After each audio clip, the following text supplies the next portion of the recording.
Halo bro, apa kabar? Jumpa lagi dalam kegiatan jalan-jalan virtual episode RIA 1. Yang belum nonton part 1 bisa nonton dulu, link di deskripsi. Pada episode kali ini, episode 2, saya bersama dengan Kepala Desa RIA 1, Hieronymus Kasar. Yang dari Marunggel sampai di Paket, Iya. sedangkan yang ada sepotong dengan Rabat tuh itu program PISEF. Dia PUPR dari Dinas Perumahan kemarin Dinas Perumahan, sekarang PUPR. Itu kan program pusat, infrastruktur wilayah, pokoknya PISEF. Dan dari Marunggela sampai ke Desa RIA 1 itu 7 kilo. 7 kilo ya? 7 kilo yang itu jarak dari ibu kota kecamatan sampai di Desa RIA 1 7 kilo. Sedangkan jalan yang masih jalan tanah itu masih 4 kilo. 4 kilo. Itu mulai dari Dusun Vate Desa RIA menuju ke Desa RIA 1. Itu kurang lebih 4 kilo. 4 kilo. Jadi Pak Bupati sudah sampaikan ketika kemarin saya dengan beberapa tokoh pergi bertemu beliau sudah menyanggupi bahwa untuk 2023 jalan itu akan diperhatikan. Jadi kami tinggal tunggu komitmen Pak Bupati. Pak Bupati janjikan kepada masyarakat, kepada tokoh-tokoh dari Desa RIA 1 yang pergi bertemu beliau. Pengguna jalan itu 170 kk. Kalau dijiwakan itu 840-an jiwa. 840 jiwa. Jalan ini digunakan untuk yang pertama menghubungkan antara ibu kota Desa RIA 1 menuju ibu kota kecamatan. Yang kedua, dari ibu kota Desa RIA 1 menuju Pasar Manis Marunggela. Karena di sana kan menjadi sentra ekonomi masyarakat tuh. Jadi selama ini menjadi permasalahan itu adalah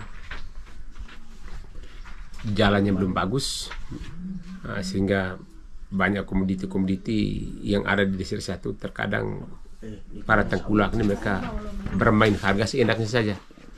Karena mereka berpikir bahwa kalau kamu mau pikul ke atas dengan tenaga kan tidak mungkin. Nah, kalau kendaraan juga paling hari Kamis pas Pasar Marunggela. Jadi ketika hari Rabu atau Selasa para tengkulak mulai datang, mereka mulai beli hasil dari sini dengan harga yang sebenarnya tidak menguntungkan masyarakat. Nah, tetapi mau tidak jual kebutuhan.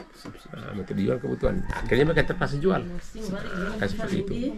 Jadi kalau umpamanya jalan nih sudah diperbaiki, sudah dikerjakan dan sudah dihormati seperti yang terjadi ada di wilayah Desa RIA dan Desa Polomeze ke sana Ngara itu, berarti para tengkulak tidak bisa memperbaiki harga lagi.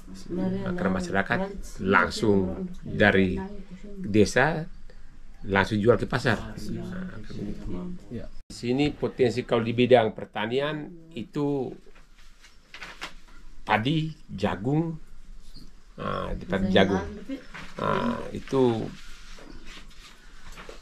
itu di bidang pertanian. Setelah itu dengan kacang-kacangan, ubi-ubian. Kalau kemiri itu potensi dari tanam perkebunan itu kemiri. Kemiri itu menjadi primadona kita di Desa RIA 1, kemiri. Primadona kemiri. Yang kedua itu jamu mente. Jamu mente. Kalau kemiri itu rata-rata setiap tahun dari Desa RIA 1 ini setiap orang itu bisa menghasilkan dengan kemiri yang sudah titi yang beras itu bisa mencapai, satu orang itu bisa mencapai ada yang sampai dengan 400-500 kilo. Ya. Karena memang di sini rata-rata per orang itu per kakak mereka memiliki 3-4 kebun sendiri. Ya. Jadi memang kalau untuk ke Riung Barat itu Desa RIA 1 yang menjadi unggulan pertama itu kemiri Desa RIA 1. Hanya menjadi persoalan sekarang ini kita untuk ke mesin pemecah kemiri itu belum ada.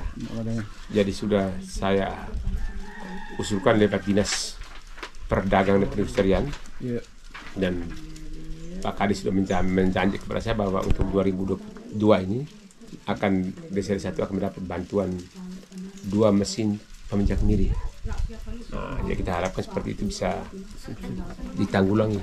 Kalau tidak ya. Tadi di sini nih ada yang pertama ada sekolah, ada SMP Negeri 1 Riung Barat.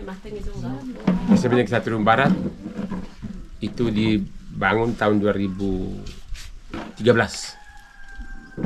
Yang kedua ada Pustu, ada SD Karia, ada kantor desa, ada Kepela,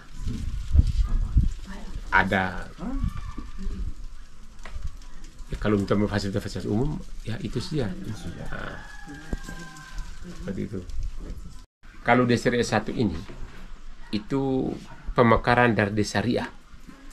Nah, pemekaran desa Ria itu pemekarannya desa ini diresmikan tahun 2009.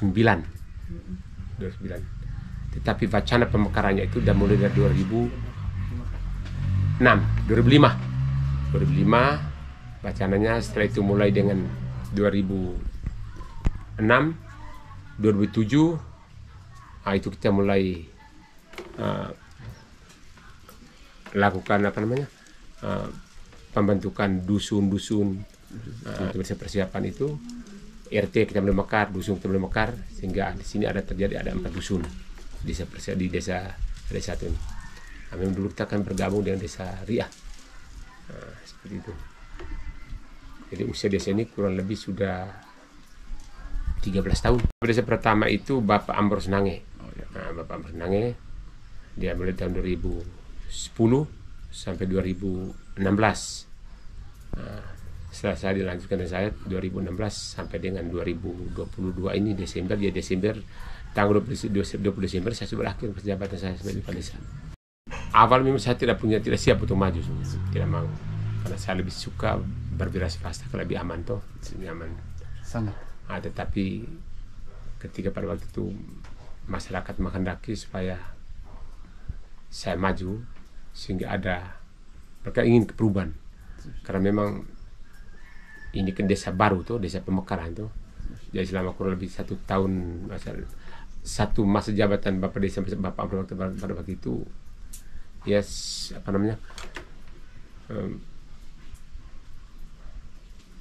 keadaannya tidak terlalu berubah yang cukup signifikan sebagaimana yang apa diharapkan masyarakat tuh.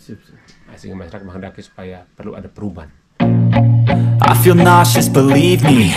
Never had a lot of shit come easy. Had to work hard, struggle just to be me. Had to rise up.